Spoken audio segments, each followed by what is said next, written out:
bienvenidos, bienvenidas a mi canal. Me llamo Rafael Fernández y soy profesor de idiomas. ¿Qué tal? ¿Cómo estáis? El 6 y el 9 de agosto de 1945, las ciudades japonesas de Hiroshima y Nagasaki fueron destruidas por dos bombas atómicas. Para recordar estos trágicos sucesos en la historia de la humanidad, os traigo la lectura de varios relatos del escritor uruguayo Eduardo Galeano, con trasfondo histórico-social. Este vídeo quiere ser una reflexión sobre los conflictos que aún azotan nuestro mundo y una apuesta por el amor y la paz entre los pueblos. Espero que os guste. Vamos allá. El descubrimiento. En 1492, los nativos descubrieron que eran indios, descubrieron que vivían en América, descubrieron que estaban desnudos, descubrieron que existía el pecado, descubrieron que debían obediencia a un rey y a una reina de otro mundo y a un Dios de otro cielo, y que ese Dios había inventado la culpa y el vestido, y había mandado que fuera quemado vivo quien adorara al sol y a la luna y a la tierra y a la lluvia que la moja. El rescate de la ciudad prisionera. Al amanecer de este día de 1944, París enloqueció. La ocupación había terminado. Los primeros tanques y carros blindados habían entrado unas horas antes. ¿Son americanos?, preguntaba el gentío.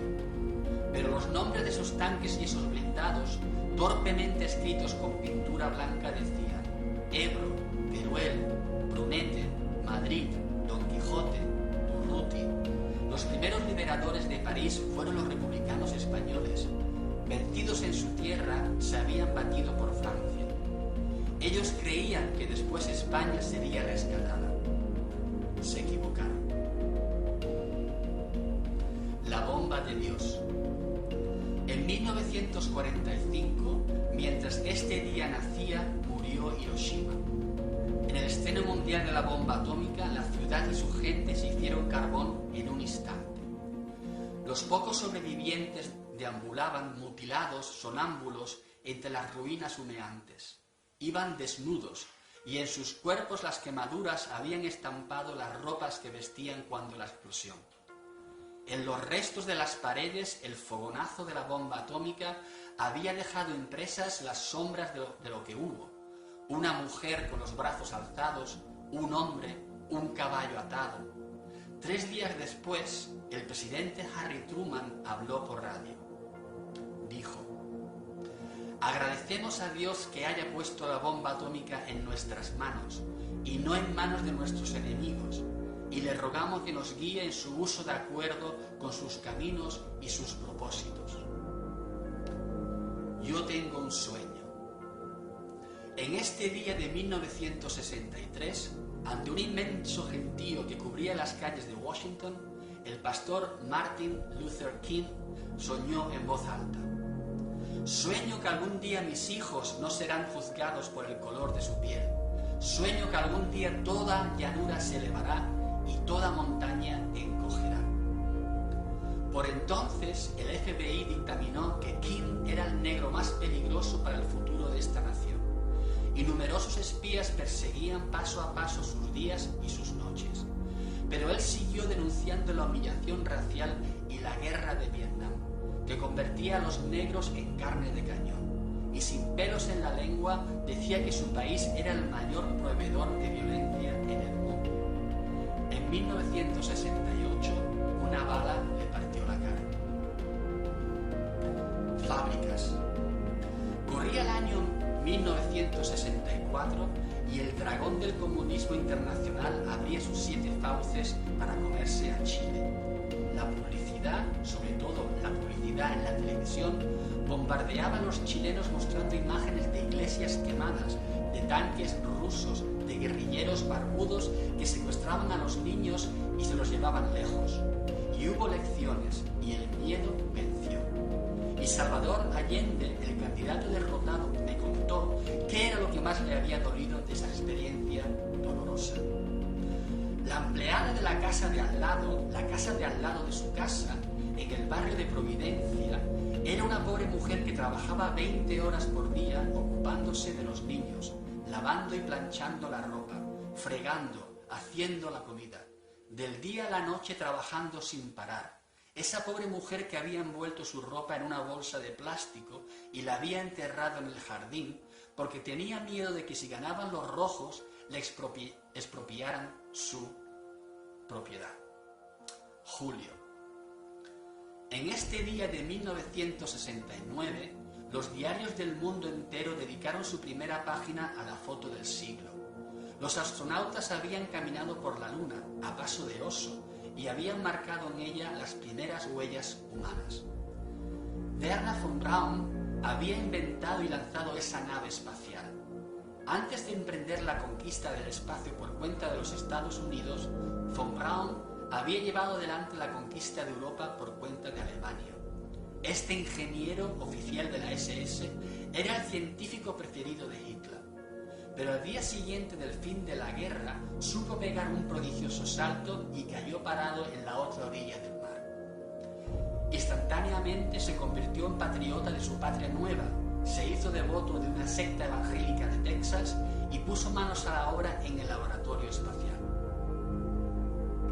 Hombre de buen corazón. En 1981, en un gesto de generosidad que honra su memoria, el general Augusto Pinochet vendió a precio de regalo los ríos, los lagos y las aguas subterráneas de Chile. Algunas empresas mineras como la suiza Xstrata y empresas eléctricas como la española Endesa y la estadounidense A.S. Giner se hicieron dueñas a perpetuidad de los ríos más caudalosos de Chile. Endesa recibió una extensión de aguas equivalente al mapa de Bélgica. Los campesinos y las comunidades indígenas han perdido el derecho al agua, condenados a comprarla, y desde entonces el desierto avanza, comiendo tierras fértiles, y se va vaciando de gente en el paisaje rural. Invasión. Tiene pánico a la invasión el país que nadie ha invadido jamás y que sin embargo tiene la mala costumbre de invadir a los demás. En los años 80 el peligro se llamaba Nicaragua.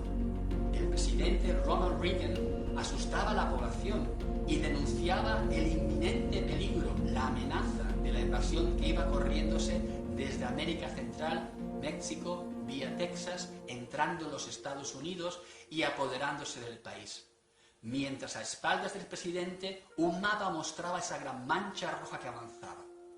La teleaudiencia espantada no tenía la menor idea de dónde quedaba Nicaragua, ni sabía que ese pobre país había sido arrasado por una dictadura de medio siglo, fabricada en Washington, y después por un terremoto que no dejó nada en pie. Y esa teleaudiencia, asustadísima, tampoco sabía que ese país feroz tenía en total 5 ascensores y una sola escalera mecánica que no funcionaba. Prohibido pasar.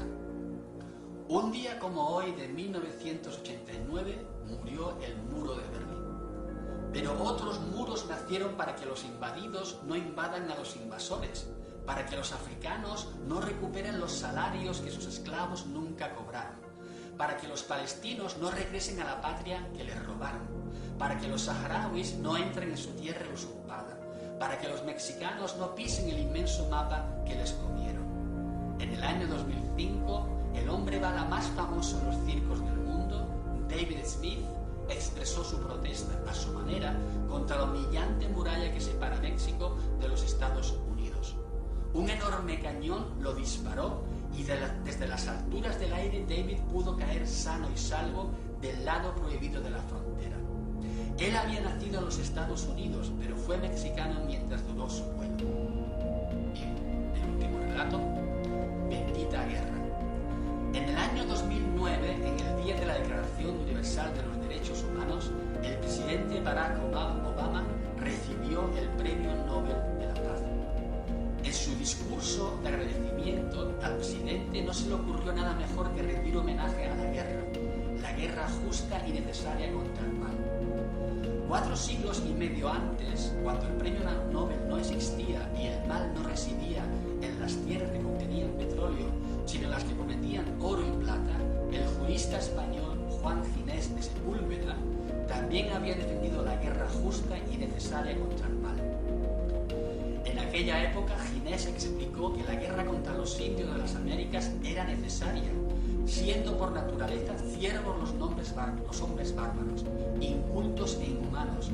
Y la guerra era justa porque es justo por derecho natural, que el cuerpo obedezca al alma, el apetito a la razón, los brutos al hombre, la mujer al marido, lo imperfecto a lo perfecto y lo peor a lo mejor, para bien de todo. Bueno, estos fueron 11 relatos de este escritor uruguayo, Eduardo Galeano. Tiene muchos más, os los recomiendo. Tenemos que reflexionar sobre los conflictos que azotan nuestro mundo, nuestro planeta, y apostar por el amor y la paz entre las personas, entre los pueblos. Cuidaros mucho, ¿vale? Y hasta la próxima. ¡Chao!